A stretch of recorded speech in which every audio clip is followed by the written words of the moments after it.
I think I was going to talk about Will Smith, but I feel like every single person has had a comment about Will Smith. And I'm going to wait for Rossi on that one. By the way, Rossi's out scouting, doing what he does best. He'll be back in the very near future. Kind of wanted to make this more like a sports-centric pod just for today. I don't really talk about sports all that much anymore, or I haven't really. But I just had a lot of like anger right here that I need to let out and express myself. So Rossi will be back in the very near future. And I mean very near. We got a lot to talk about. A lot of wrestling stuff I want to get through. Obviously WrestleMania was last week, and we're going to review that very soon. There's a lot of things we want to get through, and we'll discuss the Will Smith incident. If you believe it or not, I'm pretty sure it was real. A lot of people are still saying it was like, oh man, that was like a program. Nah, man, I don't think Will Smith would do that and sacrifice as much as he's apparently going to sacrifice, which, you know what, we'll say that for the next pod. We're getting to, I know me and Rossi are going to definitely break that whole situation down, because it's interesting, man. The only thing with that is that just everybody has an opinion about it, and I'm just like, just shut up. It's not that deep. Was it foolish? Sure. It's not as deep as a lot of people are making the whole, like, I was traumatized. And by the way, Amy Schumer, man, stop putting that joke thief on everything. She's a terrible comedian, a terrible actress. Her jokes are just awful, bro. We do not need Amy Schumer on television anymore. We just don't. I was more traumatized by her attempt at comedy than Will Smith's slap. Throwing that out there. But now that we're talking about celebrities, Ezra Miller, man. So I found out that Warner Brothers and DC executives had an emergency meeting this last weekend to discuss the future of Ezra Miller. And out of that meeting, they agreed that they are going to pause every single future project starring Ezra Miller. So what does that mean for The Flash? Obviously, we're big DC fans here. We've talked about their Batman last time we reviewed it. What does that mean for the future of The Flash? Which, by the way, The Flash had its first official movie screening 2 weeks ago, which I heard it was pretty good. I heard there's a lot of things that happened, though, that some people might get confused or feel like it's a little too much to air in a full movie, and I can kind of understand that. And I'll talk about more of the Flash plot line when Ross is here, because I would love to get his reaction about that. But anyways, back to this Ezra thing.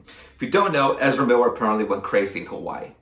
Of all the places, Hawaii, I don't know why. The last thing I had heard about Ezra Miller is that he was going after the KKK, which was applauded, obviously.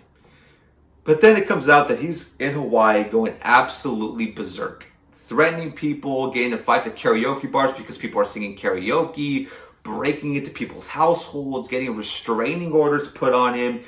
You name it, this dude was like going absolutely insane. Now, I don't know if it's a mental breakdown, a drug problem, an alcohol issue.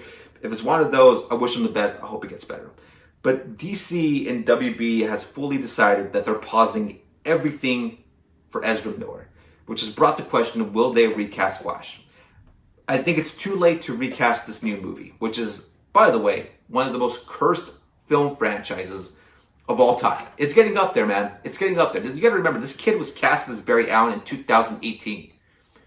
He has not had one solo Flash movie. He's been in BVS as a cameo, David Ayer's Suicide Squad as a cameo. He was the 5th lead role in the 2 Justice League movies, the terrible one and the Snyder Cut. And then he was a cameo in Peacemaker. And in that time, you would think there would be one solo movie. They've gone through 3 different directors. And they've gone through 3 different scripts. The first one was going to be a very basic solo movie featuring Captain Cold. Got scrapped.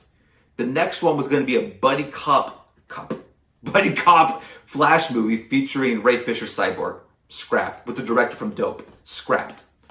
Now this one with the director from the newer It movies sounds... I was never a fan of It Chapter 2. I thought It Chapter 1 was phenomenal. It Chapter 2 was just a mess, at least to me. But it was just crazy, man. The fact that this movie has gone through so many directors, so many scripts, so many ideas, and none of them have worked. And then this movie gets finished, that's starring Michael Keaton, that's introducing a whole new Flash universe, and it's postponed for another year, even though it was first to be done filming before Black Adam, Shazam, and Aquaman. Now, I'll bring this up to Rossi when he's here. One of the fun tidbits that I had found out is that Michael Keaton's Batman was going to appear at the end credits of Aquaman's new movie. That has been scrapped. Batgirl now is in limbo because she has to wait for the things to happen in the Flash movie so Keaton could be the Batman in her movie. See, this is where DC and Warner Bros. Has once again effed up. They put all their eggs in one basket.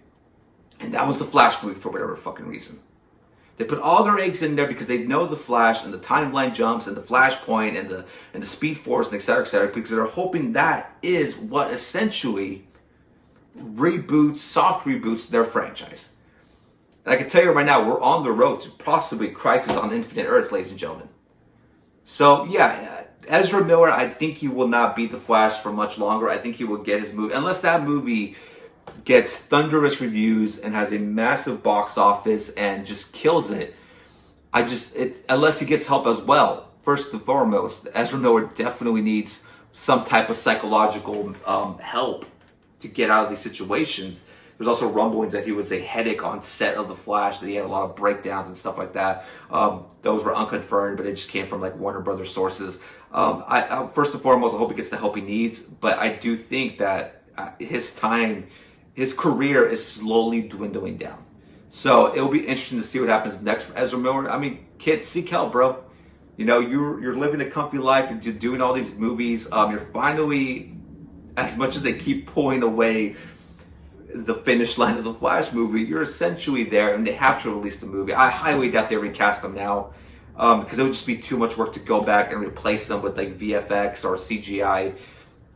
It would just be too insane. That movie is finished, and I think they're just going to release it and hope for the best, and then try to find a way to fix all those things. But if you're looking forward to an Ezra Miller project, which I'm pretty sure that's a scarce amount of people, those plans have been put on hold until this whole thing clears up. And wish him the best, man. I just want to see the Flash. I want to see the Flash movie, not because of the Flash, because of Michael Keaton's Batman. That's all I care about. That's all I'm excited about. And just to see how they make that jumbled mess. But once again, when I do another podcast with Rossi, we will be talking